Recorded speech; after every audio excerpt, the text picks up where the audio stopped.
Welcome back to the Fast Performance Baseball Podcast. And today we're diving into part 3 of our 5-part series with Adam Sarancik. Today we're tackling some thought-provoking questions that are at the heart of baseball coaching and player development. We'll explore how coaches can identify and nurture the potential in their athletes, delve into the complex world of youth sports professionalization and its effects on young talent, and uncover Adam's unique strategies for developing athletes during practice sessions. Whether you're a coach looking to inspire, a player aiming to elevate your game, or just a fan of the sport, this episode is packed with insights you won't want to miss. And before we jump into today's insightful conversation, a quick reminder. If you're enjoying the Fast Performance Baseball Podcast and want to help support us bringing more expert insights and discussions, please don't forget to like, share, and subscribe to our channel. Your engagement helps us grow our community and continue delivering top-notch content tailored just for you, the ambitious and passionate baseball enthusiast. Now, let's get into the episode and uncover the secrets to maximizing athletic potential with Adam Sarancik. Stay tuned as we unfold the secrets to unlocking athletic potential and pushing the boundaries of baseball training.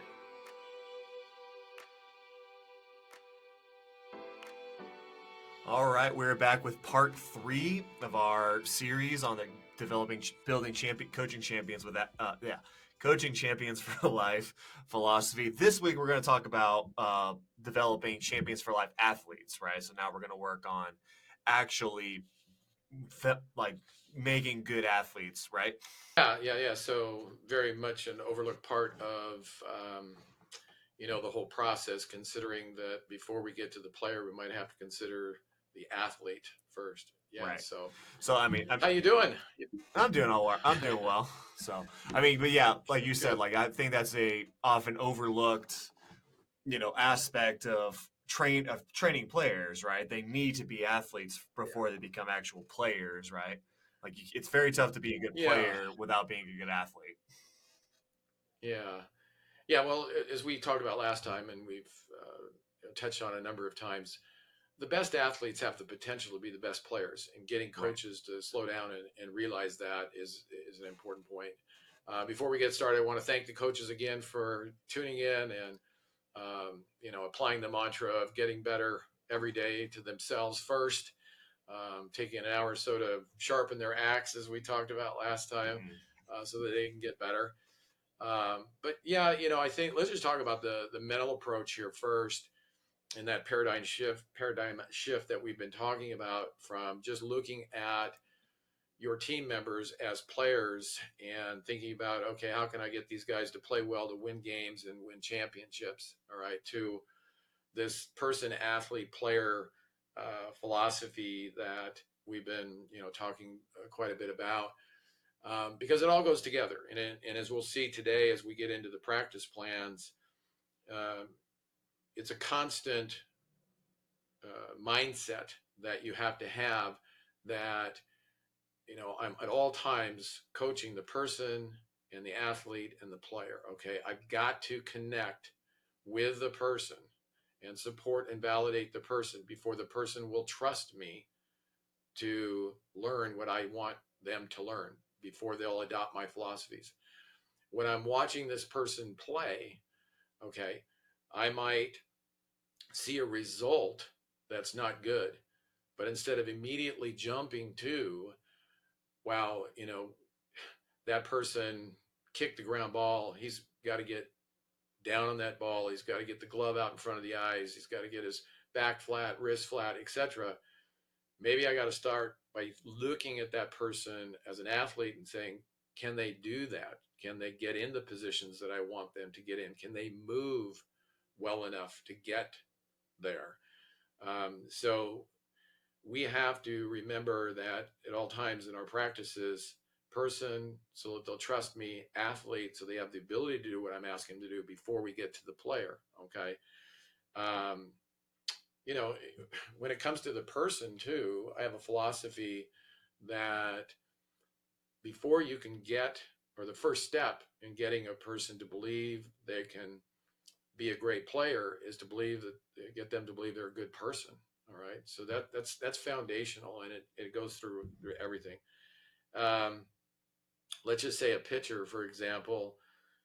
A pitcher may be struggling with velocity or sequencing or whatever, but If you're just looking at the result of lack of command, lack of control, you may not realize that that's a direct result of not being able to load their back hip, not having stable ankles and knees so that they can hold that front block position. Um, so we kind of have to slow it down and look at this person who's not getting the results in the way they throw, field, and hit a baseball, and say, okay, athletically, um, what do they need to do before I can expect them to do it? Or what do they need to do athletically before I can start coaching them in a sports skill manner? What do I have to think about from mobility, stability, flexibility, strength, power, speed, balance? All of those components that go into optimizing your movement. What do I need to work with? What do I need to improve before I can expect the results from a baseball sports skill, perspective, um, you know, to do that. So let me talk about a few things. Number one, I think coaches and leagues need to prioritize this, and think they need to educate themselves. Okay, and I don't think you have to have a strength and conditioning certificate to do this. I think you can educate yourself about whether it's being trained by somebody who has the credentials, but I think you can educate yourself on what you're going to need to know in these basics so that you can teach it. But make sure that you have the education so that you not only can teach it but know how to program it into your program. I think leagues need to help coaches get educated and get trained to do this so that it can be a priority throughout their teams and levels. Um, so have the education and the training first. Okay. Secondly, make it a priority on your team, in your league, that we're going to develop players that we're asking to play multiple sports. We're going to progress them year to year with consistent information so they're not hearing different things from different coaches and different teams. And we're going to uh, stay on this and progress them year to year to year. Okay. Then once you have the education and training, you've got to make an active effort, first of all, to look at a player and biomechanically consider what led to bad result, what caused them to misplay the ground ball, what caused them to make a throwing error, what caused them to pop up, what is causing them to not have control and command on the mound, and not think of sports skills immediately, but biomechanically, what in their body is maybe failing them or not conditioned and trained properly to allow them to even have an opportunity to set themselves up for success. Number two, I think we have to educate ourselves that faults and fixes start from the ground up. All right. So biomechanically, when we're considering it, we need to look at their feet. So they make a bad throw. We need to look at their feet first. How did they move to the ball? All right. When they got to the ball, let's just say right left pickup. Did they plant solidly with their right foot? Did they go into their left foot lightly with their toe up so that their momentum can take them from right left pickup and moving toward their target? And you have to look at their feet and slowly analyze feet, knees, hips, torso, shoulders, arm, and wrist. A lot of a lot of coaches uh,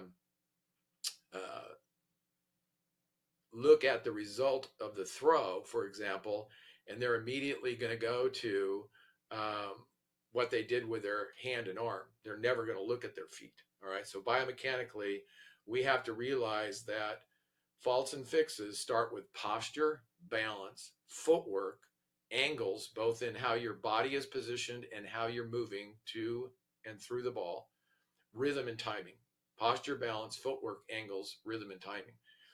And videotape really helps. I mean, if coaches aren't using some type of video technology, they really need to, because it really will help them as the years go on break this down, this biomechanical analysis from the bottom up. And then just at a very basic level, Colin, as we're getting into talking about practice plans and stuff, I think coaches jump to in their planning of practices, their executing practices, and their coaching methodology. They forget the coaching process. If you watch any good coach teach the skills of the game, they're going to use a 6-step process. And hitting a baseball to a player is step 5. Okay. Step 4 at the earliest. All right. Step 1 is just a stationary dry mechanic. What do I mean by dry mechanic? Just to cross T's and dot I's. No bat, ball, or glove. Nothing in their hands. You're just watching their body and looking at their posture, their balance, their footwork, the angles of their body, their flat back, their flat wrist, fingers down, glove in front of the eyes, all of these posture things in a stationary uh, perspective. And then also, you're looking biomechanically, do they have the ability to do that? So at a very young age, do they even have the strength in their thighs to get parallel to the ground? Do they have the mobility in their hips or even understand what a hip hinge is to move their hips backward into a hinge? They have to be taught how to do these things before we can ask them to load their hip on the mound or load their hip in a baseball stance and swing. They have to be taught to do this. So we have to look first, no matter what we're teaching them, how to throw, field, hit a baseball, we have to look first at them stationary. Then dry mechanics with movement. First, easy, comfortable movement, and then, gradually more intense, more game-like. But we got to watch them move. I think a lot of coaches would learn a lot about their pitchers and about their shortstops, for example, if they just hadn't had them do what they're expecting them to do with no baseball. Okay, pitcher, go ahead and deliver the baseball from your windup, from your stretch, and do it without a baseball, and just watch their body from different angles, front, side, back. Watch again from the ground up, and you'll see, oh my word, this pitcher's ankle is not stable. Their knee is not stable. Okay, and they're working their way up in the analysis. They watch the shortstop. Well, no wonder he's having trouble fielding the ball. He's moving the ball, and he's taking a lot of false steps. He's not getting there in balance. He's not getting there and shifting his weight properly. If you take the ball and the glove and hitting, take the bat out of the player's hands and have them analyze stationary, and then with movement, you'll see, oh my word, I've been focusing all along on arm path, and that's way up the kinetic chain. There's problems here at the base level in his feet, in his ankles, and his knees. Some of it is maybe hip mobility. He's not able to turn and get his hips rotated to throw and hit. All right. But some of it may be stability too. So we kind of have to do this process. So dry mechanics, stationary, dry mechanics with movement. Then you put the person involved with a ball, bat, in the process. And so let's just say fielding a ground ball, you're going to roll them the baseball, but again, stationary. Step 3 is stationary. You're going to introduce the implement, but it's stationary. Okay. You're going to put the bat in their hands, and you're going to ask them to get their hands and arms and body in a good position with their bat. All right. Then you're going to, step 4 is you're going to ask them to do this with easy, comfortable movement with the ball being rolled to them. Again, you may be starting out with bare hands or training gloves, pancake gloves or whatever. We're not even into regular glove yet. So now you're into with the ball, bat or glove, with movement. And again, from easy movement, step 4. Step 5 is game-like movement, all right? Game-like intensity. So now you've got the glove on and you're hitting the ball to them, and you're adding reaction to action at step 5, and you're adding some kind of analysis on how good they are doing what they're doing. So you're at a base level, you're talking about a stopwatch on how long it takes them to transfer the ball, get the ball from home plate to second base, get the ball from across the diamond from third to first after the ball is hit, from the outfield on a double to second base, or some type of, technological program whether it's a Hit Tracks or Rapsodo or whatever you're using to analyze your players. I think these things can be helpful at step 5. And then at step 6, you do all of that while competing, all right, making it have a significant outcome consequence. So they learn to handle pressure, controlling what they can control, um, learning the growth mindset of failure.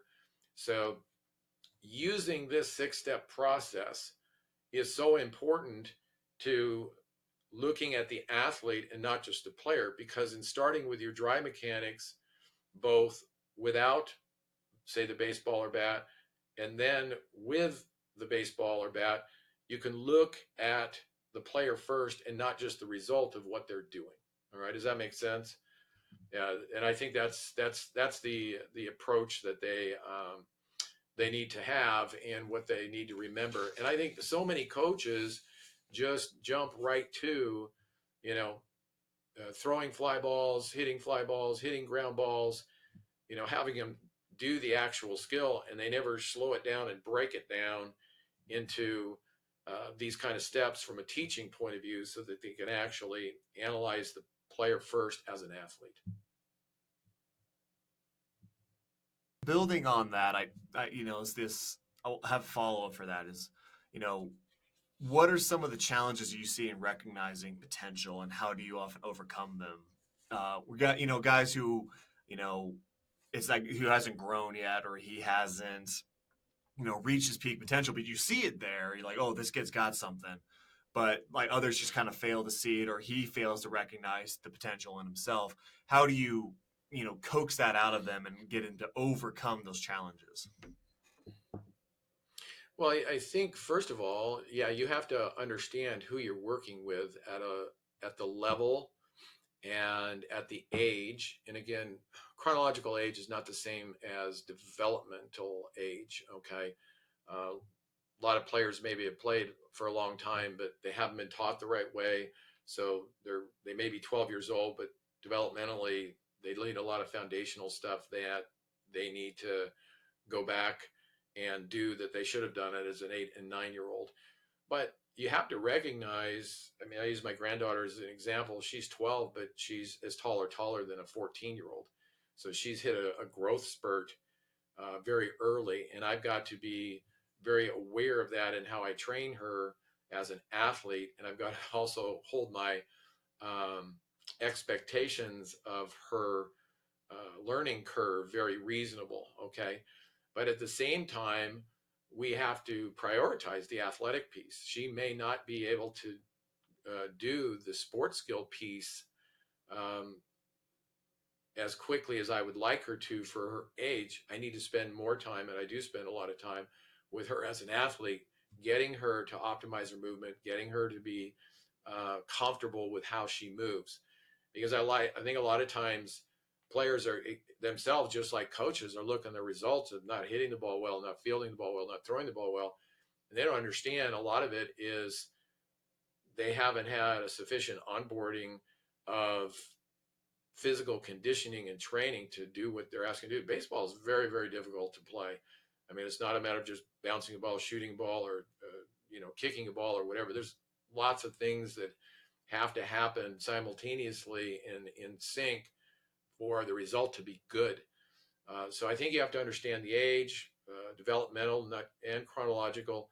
I think you have to adhere to the process so you're not just hitting balls to players and expecting a result when you haven't set them up for success. And we'll get to that in a minute, how a practice plan is kind of developed so that they have an expectation of, yeah, when I get out there and a ball's hit to me and the coach is saying, hey, you need to get your back flat, your wrist flat, glove out in front of your eyes, whatever, that I practiced it enough that I, before I even got the ball hit to me, that I can do it. Then you have the attitude, the mental piece, which again, if you teach them well, they'll gain confidence. But again, do they have a trust in you that you're going to be able to teach them? Have you established that personal connection with them that when you say, hey, I think you can do better, okay, and you're going to push them out of their comfort zone, do they trust you with understanding who they are and how they learn so that what you're teaching them, they'll be open to that. I think those are many times the obstacles we have. It's like, I'm telling this kid what to do, but he's just not accepting it. Well, maybe he doesn't trust you yet. All right. And then maybe finally is, are you using the right approach? Number one, the word coach is a verb. Okay. It's not a noun, it's a verb. It's an action word. You need to be able to demonstrate it to the kid. Telling for youth sports is not teaching. All right. So are you demonstrating it? And then secondly, are you giving them cues in the way they learn? All right. You can't just tell them to do something. You have to give them a visual cue of what it means, whether it's putting discs on the ground or a stripe on a ball or some type of cue or a kinesthetic, excuse me, cue like a training pad, a training glove, so that they can actually, when you tell them, hey, you need to use two hands, you need to get your glove hand at 7 o'clock if you're right handed, or your throwing hand at 2 o'clock. Well, if you put that training glove in their hand, they better do it that way, or it's the transfer, the receive and the transfer is not going to go well. All right. So, understanding, well, having the ability yourself to do it, and understanding how each of these players learn, and being able to use visual and kinesthetic cues, that will also help you, you know, have the progress that'll gain them the confidence. Yeah. So one last follow up before we move along, but I just wanted Sure. if you had like anything in the past that you can kind of reflect on, where can you describe a time where you spotted an athlete or like a potential in an athlete that no one else ever saw, and what was it that you saw in them that no one else did? Yeah. Um, Many. I mean, I'd like to think I do that at every practice and at every season. Um, well, I'll give you a really kind of extreme example. I've tried to coach at many levels, um, a lot of different levels, not just, the highest level at an age group. I think it really benefits a coach, just as a tip for coaches, to go down and teach players that aren't very good, that are just learning the game. Never had any kind of success, never been on an all-star team. I mean, if you can develop them to really have a high level of success and confidence and stuff, that you're going to do even more with your elite teams and players. Okay. So years ago, I coached an 8-9 minor level team at the lowest level of junior baseball. So in junior baseball, we have national, American, and federal. So national being the lowest, American being the intermediate level, and federal being the highest level. So I went and I coached a minor national team. Never done it before. And my philosophy is that kids should play multiple positions. They should be trained at one and get good at it, but as soon as you can, get them to experience and play multiple positions. And especially in baseball, kids should pitch and catch as early as they want to, as early as they had a motivation to do it. And the results shouldn't be primary. If they're willing to work at it and put in the time to be a good pitcher catcher, they should be given the opportunity to do so. And if they throw strikes, great. If they don't, look at yourself first with honest intent. So I had this pitcher that was the shortest guy on the team, and he actually had nerve damage in his hands. He could not really grip a baseball the way it should be gripped with two fingers. He had such small hands. He was still using almost the 3-finger grip, and he really didn't have the dexterity in his hands that the other guys had. So no matter what kind of mobility drills we did with him, and stretching and things like that, I mean, he was going to struggle, but he wanted to pitch, and he was really motivated to pitch. And so thankfully, in working with this kid from the ground up, because he was fast, and for his age and size, he had strong legs. He spent a ton of time riding his bicycle and riding his skateboard, and doing all these other activities, which built uh, ankle stability and strong thighs and balance and all these things. So I looked at him in the dynamic movements and worked with him again on syncing up his arms with his legs, and just did what I could from the ground up. And what he did with his hands, sure, he was not, and not that we're worried about throwing breaking pitches or anything like that, but he was able to throw strikes. I mean, by the time he pitched 2 or 3 times, he was able to throw strikes. And at any level, that's what you want. You say to your pitchers, the first thing you say to your pitcher when they go out to the mound is strike one, right? And that's what he's able to do. He was throwing strike after strikes. Oh my word. His confidence in every part of his game just grew and grew and grew and grew as the year went on, as he went out and pitched an inning or two every other game, just because we believed in him and just because we were working with him. But we had to recognize what his physical limitations were. Uh, but still, in working biomechanically, kinetically from the ground up, we were able to develop him, to be a doggone good little pitcher. And I don't know how long in his career he'll pitch. All I do know is no matter what he does for the rest of his life, he'll remember the struggles he had and then the success he had as a pitcher at a very young age, and it'll provide a foundation for success in everything he does. Yeah. No, that's a cool story. I like that, getting a kid to challenge himself in an area he maybe thought that he wasn't going to be able to compete in. And now Mm-hmm. he's found an opportunity like, oh, I can be successful doing this. That's one of the things we talk about all the time here at Fast is, um, I do really think that there are a lot more baseball players that are really, really capable of being good here in Colorado that Mm-hmm. don't really get that opportunity because they don't get to play or see themselves compete at a level, you know, compared to like, areas like Georgia or California, Alabama, Arizona, and all that. Like they can't compete with these guys, but because they don't understand what it is to be competitive, right? But we have all Mm-hmm. these really good athletes who just don't take advantage of that. So Absolutely. moving into the next phase, we want to talk about Yeah. practice planning more or less, like how to Yes. work on building athletes through a practice plan. So can you share your approach to developing athleticism during practice sessions? Yeah. Yeah. Yeah. Yeah. Yeah. Let's do that. Again, let's lay this foundation that number one, I don't think many coaches build an athleticism training piece into their practice plan. They do some kind of dynamic movement, but they consider it a warm up. They don't really consider it a place where they're going to optimize a player's movement that is actually going to translate to the field and them being able to say in baseball, throw a field and hit a baseball.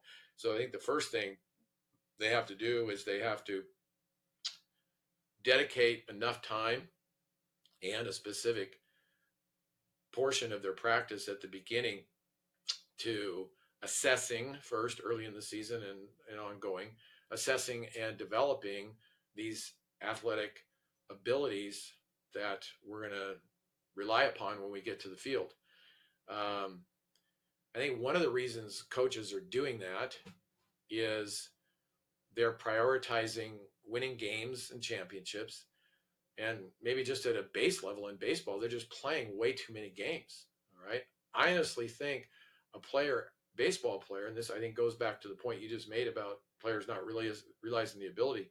We're parading these kids around playing all these games and tournaments. They're not practicing enough. All right.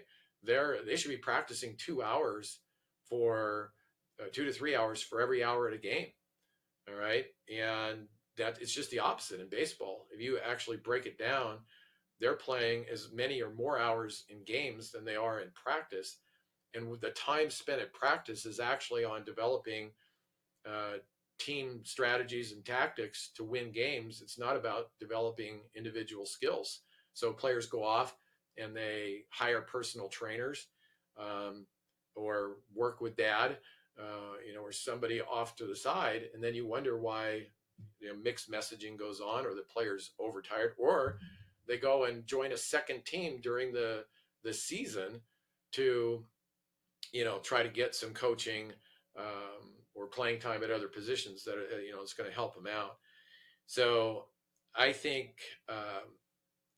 we have to start there, and then secondly, I do think up to eighth grade in particular, I think an emphasis has got to get away from playing one sport to playing multiple sports and activities. But as we talked during the last podcast, opening up our mind to what those possibilities are. Okay. Not just the traditional football, basketball, baseball, but swimming and martial arts and all these kind of things. And I think coaches have to also slow down and think, why is it that I'm not? I think they have to do, again, look in the mirror with honest intent first. Why is it that I'm not considering the athlete first? Okay. Well, A, the priority on winning games and championships. B, they have a lot of good players, and so they can win games and championships without doing it because they don't have to. Maybe coaches don't even know why they should prioritize training the athlete. Um, if they do know why, they haven't worked with a strength and conditioning movement specialist to be able to recognize what it is that they're looking for, or they're just relying on their eyesight. They're not using visual, videos to analyze their players. Um, and then a lot of the youth coaches, they're dads that are volunteering, so they don't have the education, and the league should be, but is not giving them the education and helping them and the league prioritize this and progress it and supervise it so they stay on track. From the athlete's point of view, I think the athletes get into this big fish in a small pond mentality and think, well, I'm already the best player on my team or the best player in my league, and they don't realize that that's not good enough. Good is never good enough. They think that running faster than everybody on their team or jumping higher makes them a good athlete, and there's so much more to it um, than that. And so they're not realizing that even if they're playing multiple sports or doing multiple activities, they really need, if they're interested in competing at the highest level, they need to get trained by somebody who's got the right credentials in the right ways for their sport, has a track record of developing elite athletes, so that they need to spend 4 or 5 months every year doing this so that they become a better athlete. And then again, laying the foundation here, finally, I think the piece that coaches don't teach this. If you go to practices, now that we're getting into the specifics of practice, if you watch a practice, a coach at the beginning of the year will set out a dynamic movement routine. It never changes the entire year. It never progresses. They're doing the same stuff the entire year. And so what they do is they tell them, maybe show them somewhat how to do it. And then for the rest of the year, they never say another word. They're not working with the players like a strength and conditioning movement specialist coach would work them to actually get better at it during practice. They're off prepping the field, talking to other coaches. They're not coaching that part of practice with the same level of intensity, the same level of detail orientation that they're coaching the throwing, fielding, and hitting of the baseball. So no wonder the players aren't getting any good. All right. So what is it that we should be coaching, first of all? All right. So now we're okay. I want to do this. I want to progress my players. What are the different areas that I need to pay attention to? And then ultimately, when and how in practice do I do this? All right. The players have to be stable and mobile. Okay. So you've got body mobility. Mobility, we talk about range of motion in a particular joint. Flexibility, can you hit the positions and hold the positions that you're being asked to hold, whether it's your positions as a catcher, fielding the ground ball, getting into a good posture when you're hit, all those things.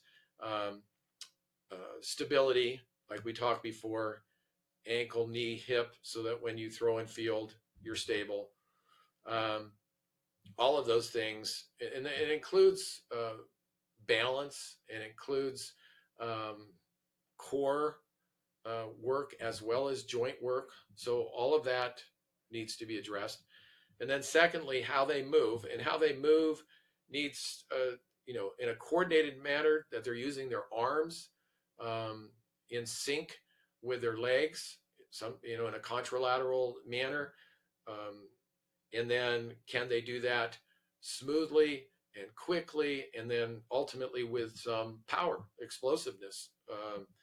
And I think at the very base level, coaches don't spend enough time year after year making sure the players know how to run run properly. The running form is terrible. And yet we're asking them to run after fly balls or run out doubles and triples, and their running form or steal bases is terrible. And we're not working on, all of the components using the arms and legs, how to, apply force into the ground with our feet so that we're loading and driving with our feet. They don't work on this stuff. All right. And obviously you can't spend a half an hour working on one thing every practice, but you certainly have to know that these components are involved, and we have to start at the base levels, and we have to get better at this stuff, and we got to progress them as the season goes on and then year to year. I do think that at baseball practices, there can be a strength training component. Even at the young ages, we can do things in squats, first bilateral, and then, unilateral and a split stance, for using just body weight. And we can do lunges, just in one step at a time, and then walking. Um, we need to make sure that they're moving in all planes of motion. But from the very beginning at youth baseball, leagues should be teaching their players how to crawl, walk, march, skip, run, bound, sprint, backpedal, jump, hop, and shuffle. I mean, all of those basics should be considered when you're developing your practice plan and worked into your practice plan. And I'll get into more specifics in a minute. In all planes of motion, forward, backward, up, down, laterally, angles, all of these things need to be programmed in. And then when you progress them, you need to focus on things like speed, agility, balance, plyometrics, jumping and hopping. And then you have to have the right equipment, right? You have to use speed ladders. You have to use discs. You have to use cones. You have to use hurdles. You have to use jump ropes. You have to use boxes. You have to use BOSU balls. Not all of these things in every practice, but you've got to program them in to use them to develop these skills that you're asking them to do. Then I think it's very important that you have a way of first initially assessing and then analyzing their progress, whether it's, again, using video or some type of technological device, particularly for older kids. I mean, for younger kids, stopwatches are good on, how fast they're moving, whether they're doing a shuttle run or a gauntlet or how fast they're running. That's great. But I think older kids that have used technology for their entire life, I think you need to use some type of technology that will excite them about continuing to work hard, and they can see their improvement in that way.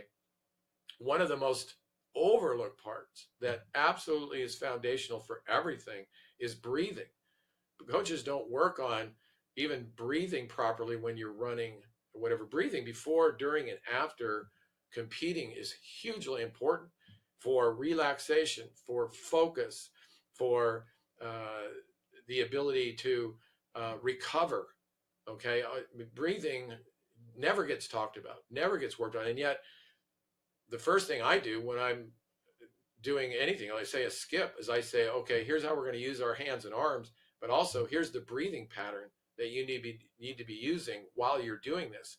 If you can teach an athlete how to breathe, while they're competing, man, they're going to focus better. They're going to relax more. They're going to be able to have more energy for a longer period of time. And so they're ultimately going to play better. So that's another component. And then I think finally, there's a lot of things that have started to be focused on about the mental approach, your ability to focus, block out things, controlling what you control, and then visual acuities things, virtual reality programs that work on visualization, whether it's pitch recognition or whatever. I think that's a component that is very, very important for baseball. Okay. All right. So let's talk about the practice plan and how this is actually designed into the practice plan. Okay. Now, we're going to get into more in the next podcast on developing the player. So I'm not going to go through my practice plan in detail right now, but I'm going to just give you the basic components and show you how athleticism training is incorporated and planned for in that practice plan. So I have a pre-practice thing where certain things go on pre-practice. I have then I have a time period that we talk about what we're going to teach and why, and we talk about a life lesson having to do with work ethic and attitude and leadership and accountability, blah blah blah. All that's in a section. And then the third section in my practice plan always is athleticism training. That's the third section.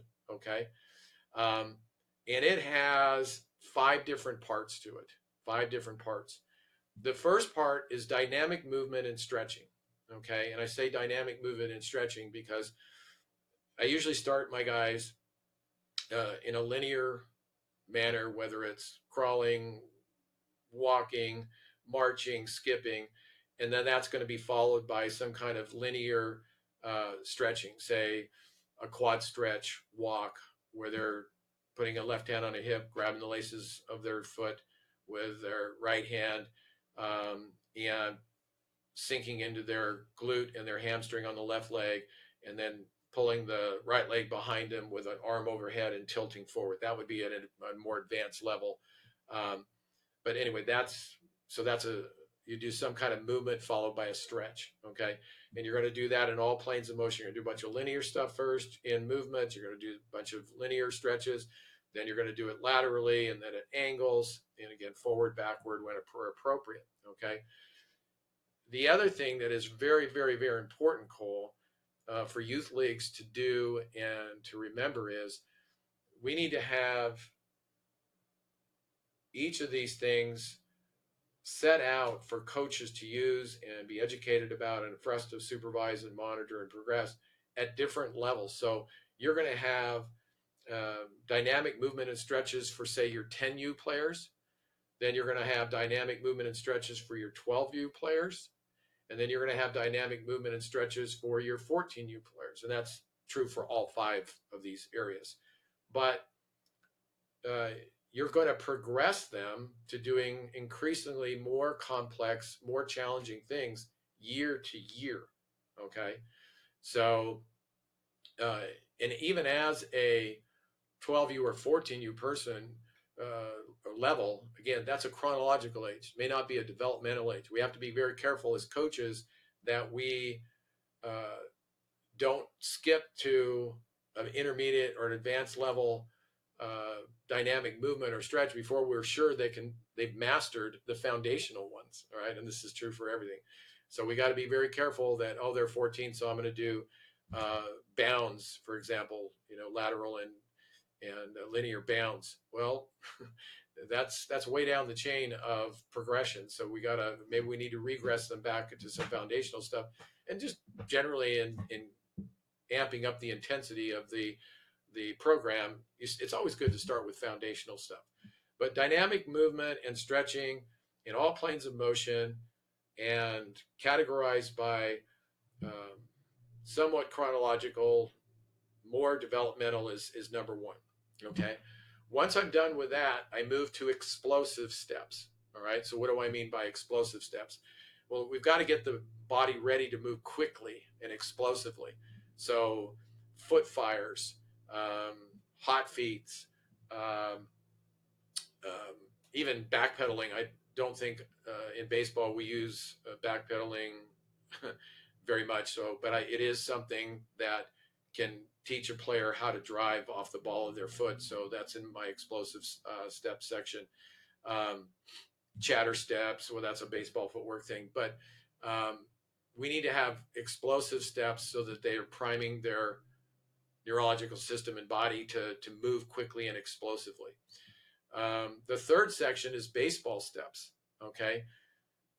I think you're not using the 6-step teaching process properly if your first time you're talking about prep steps, chatter steps, drop back steps, all these things, is when you get out to position fundamentals. That's that's way too late. We should, in our dynamic movement, in our athleticism piece, in our dry mechanics and moving with easy and then more game-like movement, we should be working on our baseball steps. All right, working on prep steps at the very basic levels, working on our chatter steps, working on right left pickup, right left target, or right left power.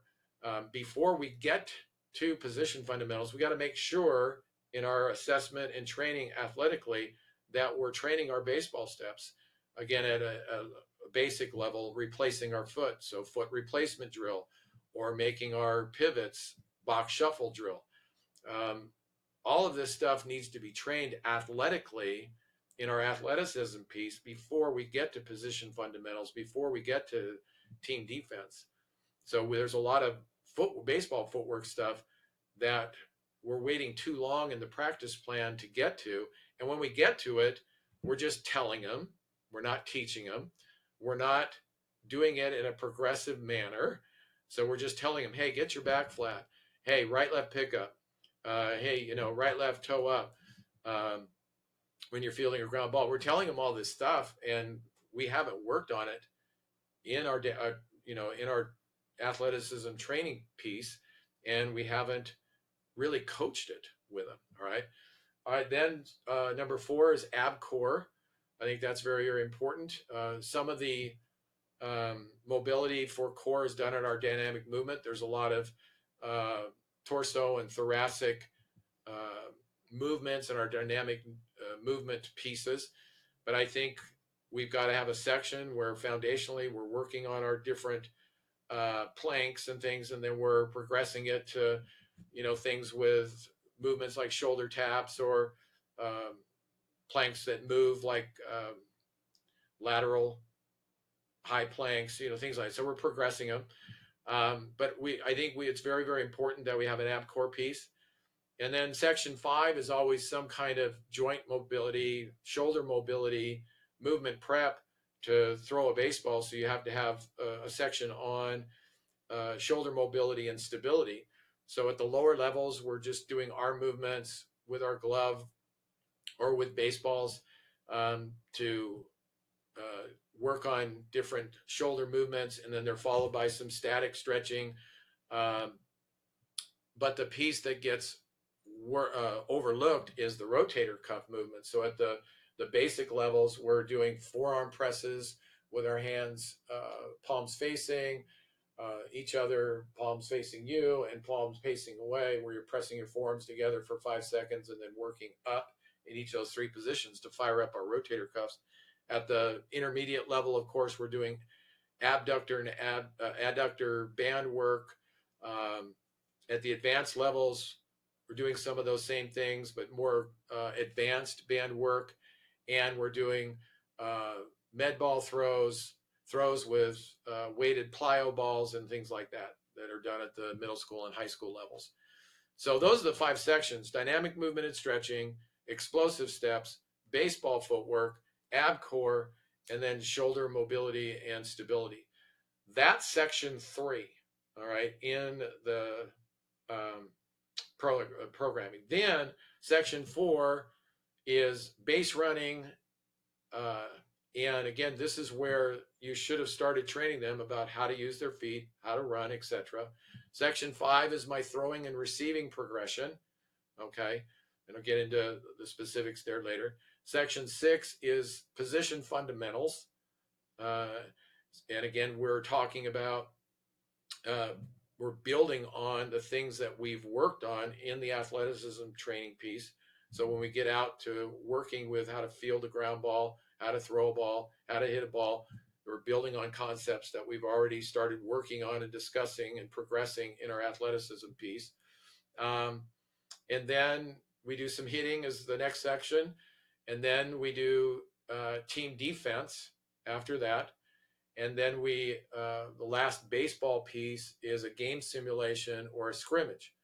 Now, here's the important piece to tie it all together, Cole. Every practice plan starts from, well, what are my season goals in each of these areas? Person, athlete, player. What are my goals for this week in each of those areas. And then once I know the goals for the week, what are my goals for this practice? Okay, in each of those areas, develop the person, develop the athlete, develop the player. Then it's developed from the game simulation or scrimmage backward. Okay, if my goal this week is to work on uh, relays and moving, um, to a ball with drop steps, say for infielders or um, laterally or whatever, I need to make sure that in that practice plan, if I'm going to get to a game simulation, which is going to require um, lateral movement or drop back steps or whatever, I want to make sure that those are the things I coached in my athleticism piece, okay, and in my um, throwing and receiving progression, and in my position fundamentals, and in my team defense. One section of the practice builds upon another, leading to a game simulation or scrimmage, which is testing what the players have learned. And we'll talk about this more next time, but it's very, very, very important that the coaches in that last section where the players are scrimmaging or doing a game simulation, the coaches don't say anything. Coaches are doing two things: monitoring safety and making sure that the game is moving along. Okay. But other than that, there's no coaching that's going on. They're literally looking at what the players are doing and whether they have learned what the coaches thought they should have learned. And again, they're analyzing the players, getting back to the athleticism piece. If things aren't going well, they're not fielding the ball properly, they're not throwing the ball properly, receiving, transferring the ball properly. They're looking at athletically, is this person moving the way that they should move? And can they even hit the position? So my catcher's not blocking the ball. Well, before I go and say, wow, we worked on blocking today and you didn't block the ball well enough. Again, when I'm watching him in the game sim or scrimmage, working on this blocking game simulation base running drill, does the player even have the ability to get into the positions, block the ball properly? Can they move properly to do it? And so I got to go back to the drawing board in my athleticism piece and train this player so that they have the mobility, the quickness, or whatever to do what they're going to do. You see what I'm saying? So these aren't just random things. I'm just going, oh, well, I've got a practice plan and we've got some skipping, we've got some bounding, we've got some shuffling, we've got all the components covered. Well, that's not good enough. I have to think about, what am I building toward by the end of practice in my game simulation, in my team defense? What is it that I'm asking them to do? And what do I need to train them to do before they get there as an athlete? All right. That way they have an ability, they've been set up for success to do what I'm going to ask them to do from a sports skill point of view. Does that make sense?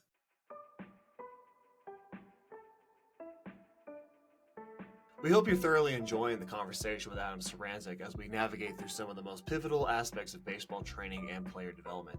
It's moments like these that inspire us to keep pushing the boundaries of what's possible in the world of baseball. If this discussion has sparked a new idea, a question, or simply a deeper love of the game, we encourage you to engage further with our content. Like this episode, share it with your network of baseball enthusiasts, and don't forget to subscribe to the Fast Performance Baseball Podcast. Your support is crucial in helping us continue to bring insights from experts like Adam in reaching your journey to becoming the best athlete or coach you can be. Stay with us as we dive back into the conversation where more invaluable strategies and stories await.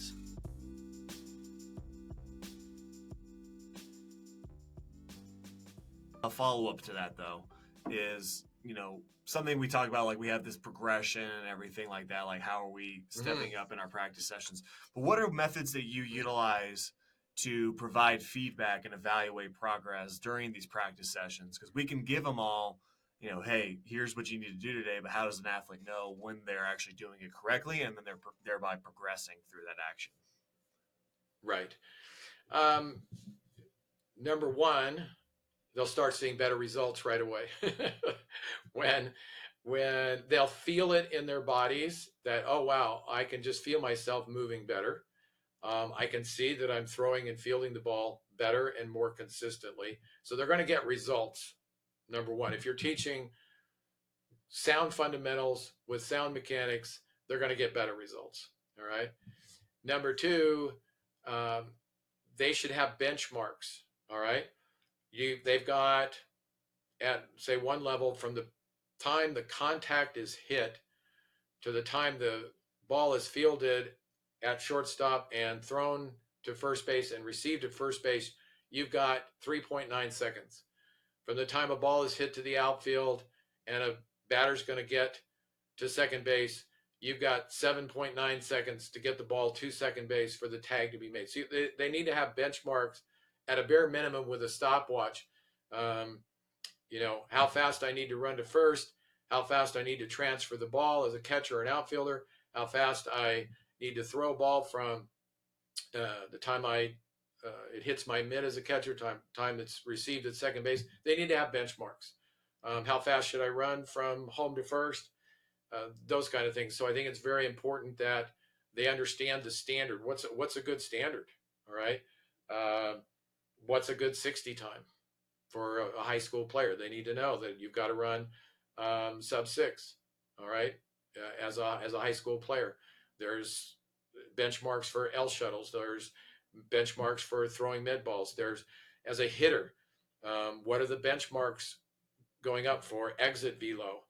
All right. Um, for bat speed, they need to know what these benchmarks are and set them out there. And then you've got to measure them, right? You've got to measure them. You started here, and this is where you're at.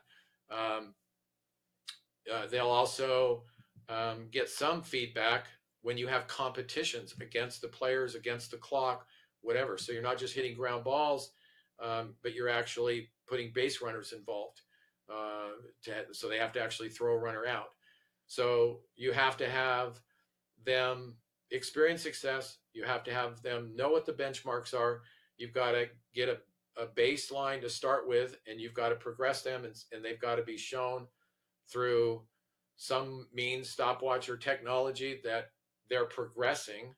Um, and then also using video so that they can actually see themselves in what they're doing, and you compare it. This is what you used to look like. This is what you look like right now, whether it's throwing or pitching or whatever. I mean, you as a pitching coach use all kind of things to show them, this is what you were doing before, and this is what you're doing now. So yes, having all of those um, methods for feedback, both personally and through assessments and measurements, will allow them to, get the feedback they need and feel good about their progress. Do you follow any kind of a how to describe it? Like, do you have like set KPIs that you utilize, so key performance indicators for your athletes? Like a podcast I did last year was with Bill Miller, he runs a strength and Yeah. conditioning place out of just outside Chicago.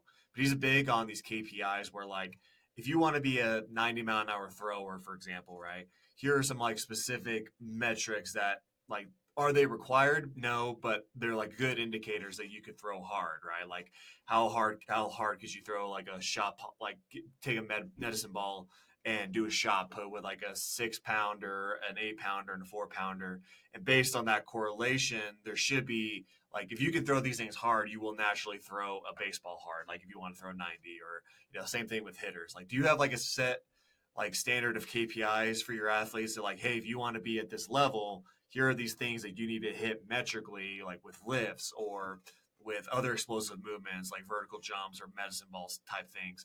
Like, hit these numbers, and more than likely you'll be able to reach these levels you want to reach. Right. Um, at a higher level, I think that a lot of those things are important to keep the motivation going for the player. And if the player wants to play college ball or pro ball, I think those things are good. At the lower levels, I think some of them are good, and I'll give you some examples in a minute.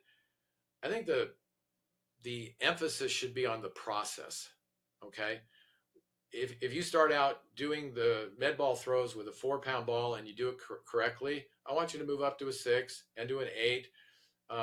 At a certain point, we don't need to move up anymore. We need to say add movement to the process instead of doing scoops or puts or slams.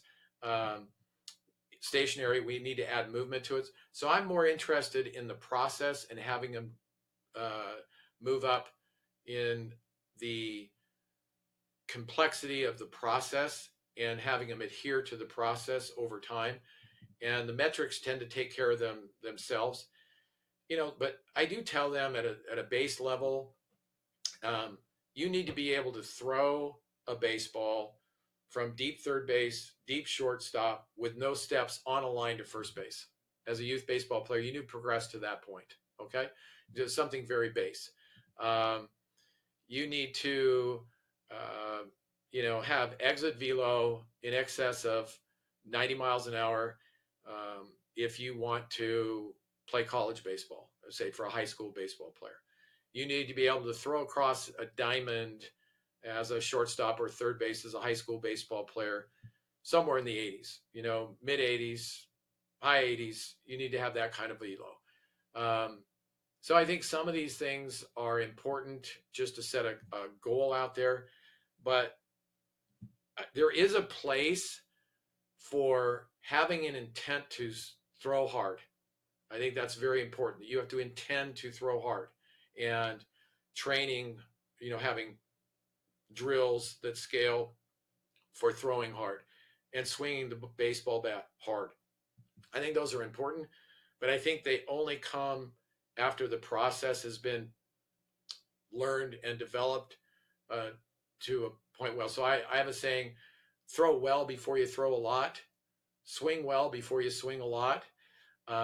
But once the basics are mastered, I do think that there's a place for hitting your velo benchmarks, hitting these KPIs. Okay. But let's be good at what we're doing, and let's make sure that we mostly have process oriented goals. I heard Adley Regimen talk the other day on the Baseball Network, and they asked him, what are your goals for this year? And, batting average, home runs, he's a catcher, so number or percentage of players thrown out at second bases. I don't have any of those goals. I try to set process oriented goals for myself. How am I going to get better today? What have I been doing in my training and in my skill development today that I'm going to progress to the next level tomorrow? Okay. Once I set those process oriented goals and commit myself to process, both in attitude and effort, the results are going to take care of themselves. But I do agree with him that at some point we have to let the players know, are you meeting what the scouts are looking for, or the next level say, are you meeting what they're looking for? All right.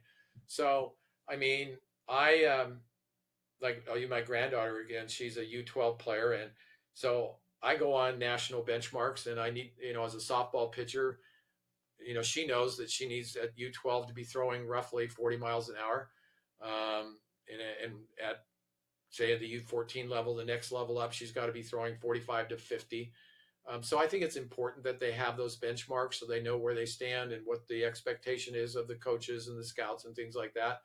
But at a youth level, and again, I work with high school and college players too, but I'm more worried about their commitment to the process and the methodology I'm using to teach them, and moving them from bilateral to unilateral, to strength to power, those kind of things. I think those are the things that get short-sighted.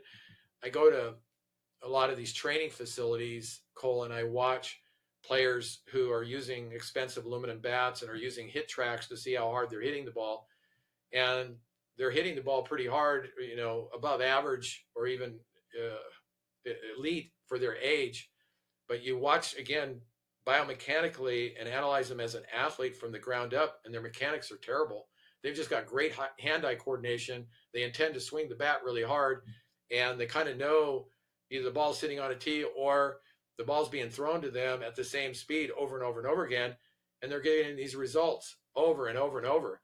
And so this hit tracks is providing them with these KPIs that, hey, for 12 years old, you're hitting harder than anybody else your age. And they think they're a good player, and they're not. They're not. Those are not going to translate as they move up in levels. They're not going to be able to hit off speed and breaking ball pitches using those mechanics. Yeah.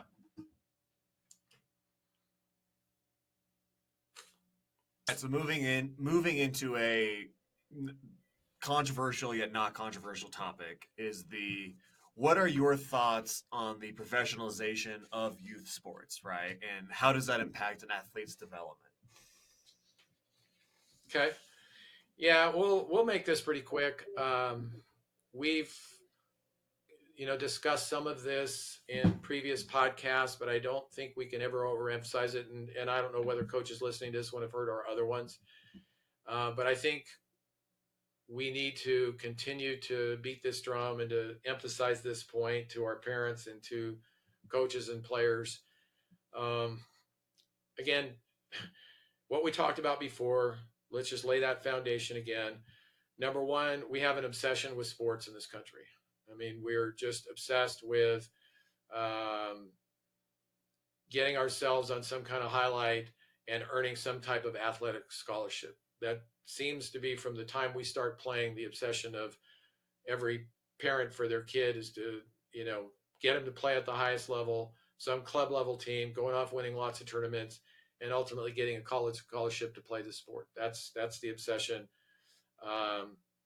And it's causing their whole life to get out of balance, and a lot of times just deluding them into thinking that they're good because they play on a club ball team. Secondly, coaches, as we said a number of times, are obsessed with winning games and championships, and they're really not considering the development of the person, the development of the athlete. They're not really emphasizing things like nutrition and recovery. They're not coaching it. They'll mention it, but they're not really coaching it. And again, as we've talked about, they're really not emphasizing athletic development through physical conditioning in their practices. So they're playing way too many games. When they do practice, it's all about developing the team for wins and championships. And their whole approach is, really looking at the player and not at the person or the athlete. And we're out winning games, and they think because they win a lot of games that they're a good coach. And then from a league point of view, as we've emphasized, the leagues don't have that same emphasis, person, athlete, player. They're not training their coaches to connect with and validate and support the person. They're not training them how to train the athletes. And they're not even giving them, from a player point of view, the skills and the drills to make sure that what they're teaching fundamentals and mechanically are sound, and they can actually do it in a progressive manner. Just talking about injury, for example, here, because a lot of this over playing and playing in tournaments and games and stuff leads to injuries. And I see these players do these post-injury recovery rehab type exercises, and I'm thinking those are some of the same ones that should have been done proactively before they were injured. And so just personally in my academy, I've gotten to the point now where if a player's not going to commit to being trained as an athlete, either in the gym or as a significant part of practice, I won't work with them, because one of my players might get injured in contact or a collision in their sport, but they're not going to get injured playing it, just performing it. All right. We're going to make sure that their body is sound before they do it. So let me just give some rules that some of which we've talked before about the professionalization of sports, that I think we have to not do and do to make sure that we are developing sound people and people with balanced lives. Number one,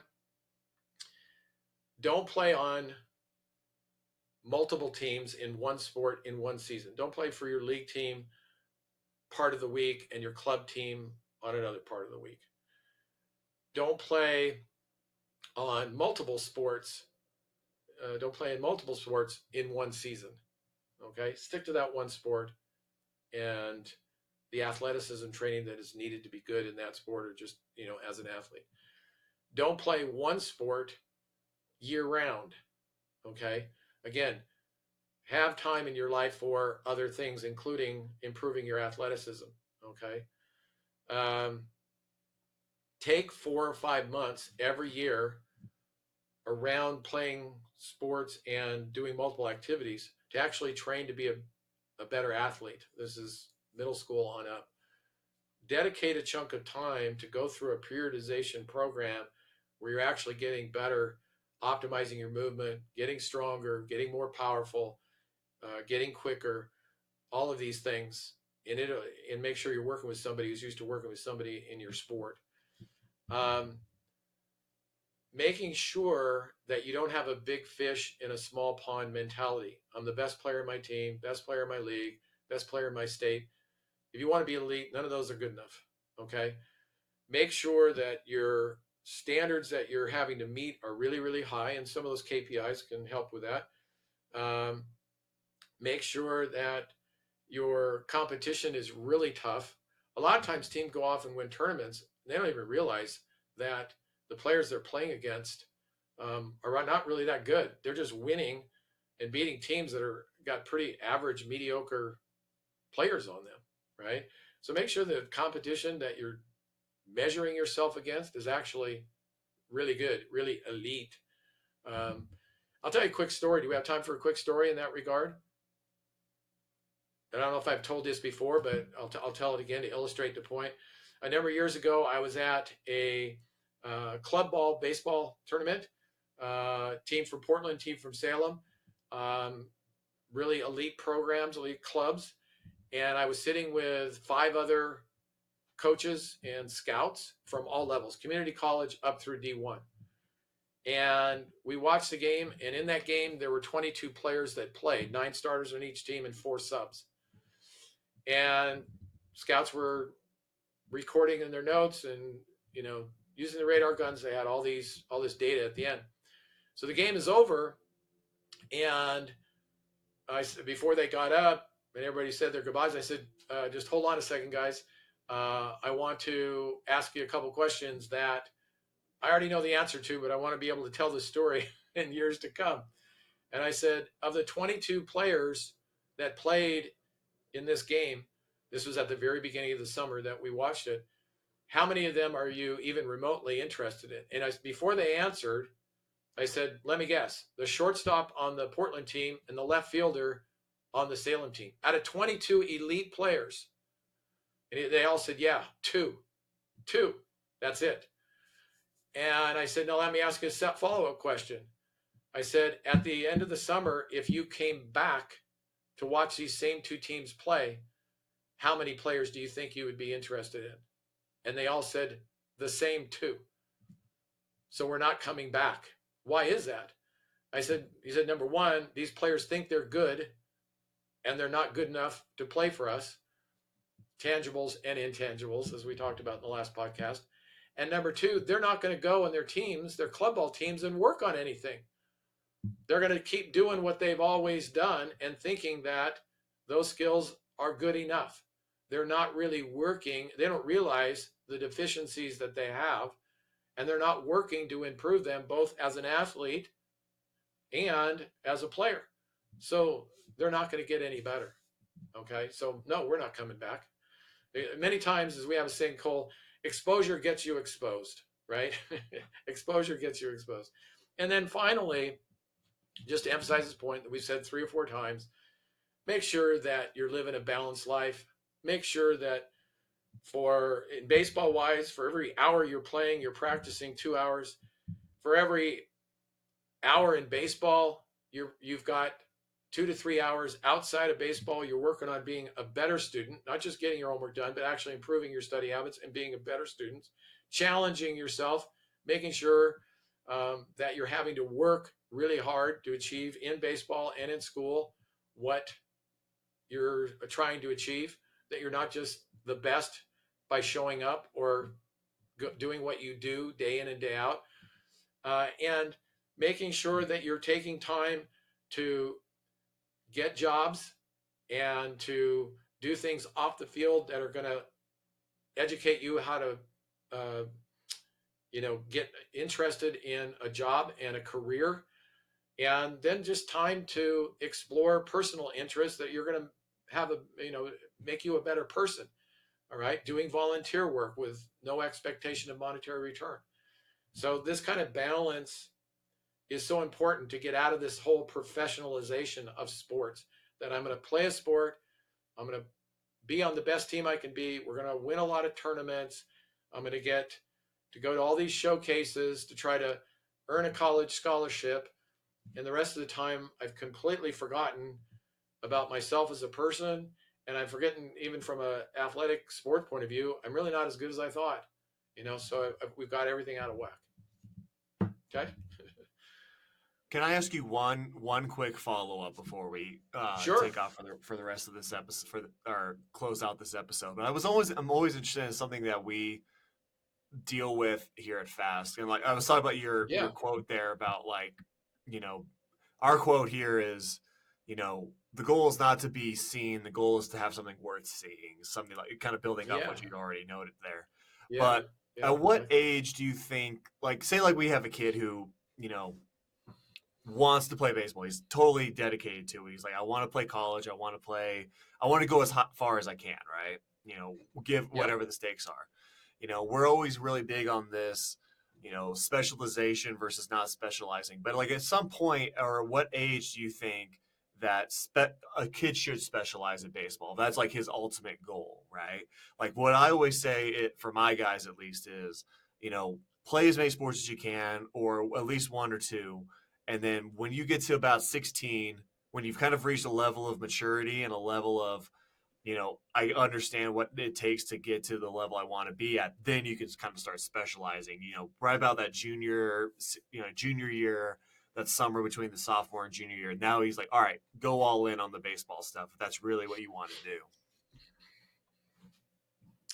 Okay. Very complicated answer to the question. There isn't an age. There isn't a time. It's dependent on a number of factors. When you've done this as long as I have, Cole, I know there's a lot of podcasters out there saying, hey, you need to play multiple sports throughout high school. Um, College coaches love multi-sport athletes. Um, a lot of that is true. If you can be a multi-sport athlete, that is icing on the cake. There are a lot of advantages to playing multiple sports, okay? But it's not that easy. A lot of these podcasters interview these pro players and get them to say, oh yeah, I played football and basketball as well as baseball in high school. I always played multiple sports, whatever. Okay, well, that's for the people who fit in the top, whatever, 5%. My career has been spent working for the average player to slightly above average player and getting them to be college scholarship worthy people. All right. So let's start with the basic premise. If your objective, and this wasn't your question, but I just want to establish this first. If your objective is to have fun throughout high school, be with your friends, play on really good teams, have the best time, do your best, get all the life skill benefits from just playing multiple sports with multiple teams from really good coaches, absolutely. You only go through life once. Play as many sports as you can for those good coaches as you can. Okay. You only go around once, have fun, make the teams, give it everything you got. And that should be your focus. If your goal is to be, as you said, Cole, an elite baseball player,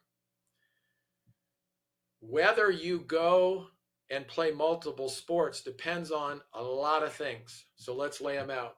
Number one, are you going to be trained as an athlete in these other sports so that it's going to benefit your baseball? Because if you go and watch these practices that theoretically should benefit you, the athletic piece is omitted. They're doing a lot of telling. They're not training you the way that a strength and conditioning movement specialist would train you. So just by playing the other games or the other sports, you're not getting the athletic training that you think you're getting. Now, part of that might be the coaches and the coaches' philosophy and the team's fault. Part of that might be your fault. Maybe you don't have the same growth mindset toward football and basketball that you do in baseball. So you're not working near as hard with the same level of detail orientation, the same level of process orientation for these other sports that you are in baseball. Well, then you shouldn't play the other sport if your goal is to be a great baseball player. All right. Maybe you're not getting a lot of playing time. We talked last time, I went to that youth football game, the U11 game, where there was 23 guys in the team, and you know, a third of the team only played 5 minutes in the game. Well, yeah, I played football, but did I really get out of it what I thought I was going to get out of it by standing on the sidelines? So if I'm the backup guard in football, the backup power forward in basketball, but the starting third baseman or catcher in baseball, maybe there's other things I should be doing during those other seasons other than being on a team that isn't really training me either in their methods or my in my playing time or in my effort for baseball. Okay, so you can't put a chronological age to it. And then finally, every player has a different learning curve. A lot of these podcasters are interviewing guys that were the starting quarterback in football, the starting point guard in basketball, and they're the starting shortstop in baseball. Well, yeah, that kid's learning curve's probably pretty quick. All right. And he's probably going to do just fine playing three sports. But again, what if you've got a guy that isn't very good at football, isn't very good at basketball, but he's darn good at baseball for whatever reason? Like I say, he's the backup offensive guard in football, the backup power forward in basketball, and the starting third baseman or catcher in baseball. All right. So that's on one side. I think you have to be careful about just playing other sports. As we talked last time, I think you need to open your mind and divide those same hours that you would divide or dedicate to the other sport. Get an activity like martial arts or some other activity 2 days a week and work with a strength and conditioning movement specialist coach 3 days a week for the same number of total hours that you do in that other sport. You're going to be way ahead from a baseball point of view, way ahead from a baseball point of view. All right. So I think you got to open up your mind with what you're doing and how you're doing it and what you're actually getting out of it. Okay. Before you just jump into just doing, what everybody else is doing, as we talked about last time, you got to remember one size fits one. All right. So I don't think it's 8th grade, 9th grade, 10th grade. I think all these factors have to play into it before you decide. On the other hand, Cole, here's what you should not do. Let's just say you're the backup guard in football, you're backup power forward in basketball. You should not play baseball games, fall ball, or whatever year round. That's not a good substitute. If you're not going to play another sport, you need another activity that's going to challenge you physically and that you need to compete in, even if it's in the gym against metrics or other people that are part of your training group. You need to compete. One of the things that baseball players lose that they can gain from soccer and football and basketball is the ability to compete. I mean, there's no better training for competition than being a football player, than digging your hand in the ground across the line from somebody that's going to kick your butt. All right. So you need to do other activities that are going to challenge you top and bottom, mentally, physically, and put the fear of God in you, whether you're going to survive or not. All right. You need to compete at something. You're not going to just go off and play 100 baseball games in a year. That's not going to be productive. All right. So this focusing on baseball needs to be in a holistic way. All right. I need to train as an athlete. I need to be challenged as an athlete, as a competitor. All right. And not just go off and win a fall ball title with some fall ball team that didn't work on anything of those and just won a fall ball, league title that didn't mean anything. And I think that's what a lot of players do. They say, okay, I'm not going to play football. I'm going to play fall ball. Huge mistake. Huge mistake. I don't know very many fall ball programs that are worth time, especially at the expense of what you could be doing to develop yourself as an athlete, as a competitor. All right. See, so that's really what it comes down to. I don't think there's an age. I think it's all of those things that have to be considered in a holistic way before you can make a determination. Yeah. All right, yeah, I think that is that's something that's, I think plagues a lot of people's or kids' decisions and what they want to do with their athletic careers. And I think that's actually a really good jumping off point for this episode. And we'll Yeah. move into developing players in our next episode. Adam, Right. before we go, is there anything you'd like to plug at all, like where people can find you and anything like that? Well, thanks. Thank you for asking me. Yeah. If they like hearing what I have to say, or reading what I have to say, that goes in maybe a more structured, uh, detailed way along the lines of what we've been talking about, I have my 3 books. I appreciate it. Coaching Champions for Life, The Process of Mentoring the Person, Athlete, and Player. Its companion book, Takeaway Quotes for Coaching Champions for Life, which not only goes into quotes for coaches and defensive players, hitters, but things like sense of humor, um, personal success, character, all those things. And I think it's a great tool for coaches to use to teach these life lessons within the game for beyond the game. I mentioned before I wrote a book that was motivated by kind of the coach parent relationship and the struggles that sometimes we have in getting parents to understand how we see the game. So I have a 3rd book called A Ground Ball to Shortstop, How and Why Coaches See Their Game Differently Than Anyone Else. But if coaches or players get Coaches Insider, I just had an article published today. They're not always in the same section. Coaches Insider has 12 different sports that they coach. So today's article on the mantra of get better every day applies first to coaching. That was in the men's basketball section. But I got a lot of articles published in there. And then when you get down to the bottom of my article, there's a section on more from Adam Sarancik, more the recent articles that they published. And then there's a link to all of my articles that's published. So you can go there. The ABCA's Inside Pitch publication, I've had 11 or 12 articles published in there. So it's a really good organization. I love Coaches Insider's website. I think they're fantastic for putting out videos and information to coaches. Obviously, the ABCA and their videos and their conventions and stuff and their barnstorming clinics and stuff is fantastic. But they have a publication called Inside Pitch, and I'm published in there as well. So just some of the places. And then I have my website, of course, Coaching Champions for Life. The Hot Stove page has articles having to do with a lot of these topics that both on the homepage as well under Hot Stove. And then there's an archive section where you can go back every month for the past few years and see a lot of the articles. And then I'll have a 4th book coming out this year. Oh, nice. That I'm in formatting. It's called Teacher, Role Model, Mentor, Lessons Learned from a Lifetime in Coaching.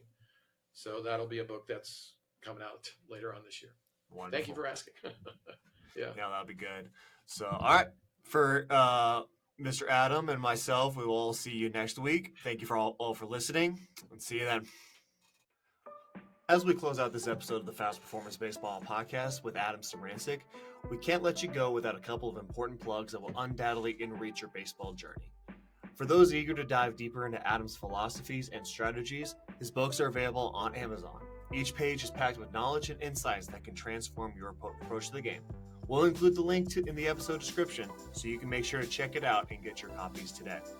Additionally, For even more from Adam, including resources, training programs, and his latest insights into baseball training and development, visit his website at www.coachingchampionsforlife.com. It's a treasure trove of information for players and coaches alike, designed to guide you towards not just being a better athlete, but a true champion in life. If Adam's conversation with us today has sparked inspiration, imagine what his written work and online resources can do for your game. Don't forget to like, share, and subscribe to the Fast Performance Baseball podcast for more episodes that connect you with the experts and information you need to excel. Thank you for listening, and we look forward to bringing you more valuable content in our next episode. Until then, keep playing hard, training smart, and aiming for the stars.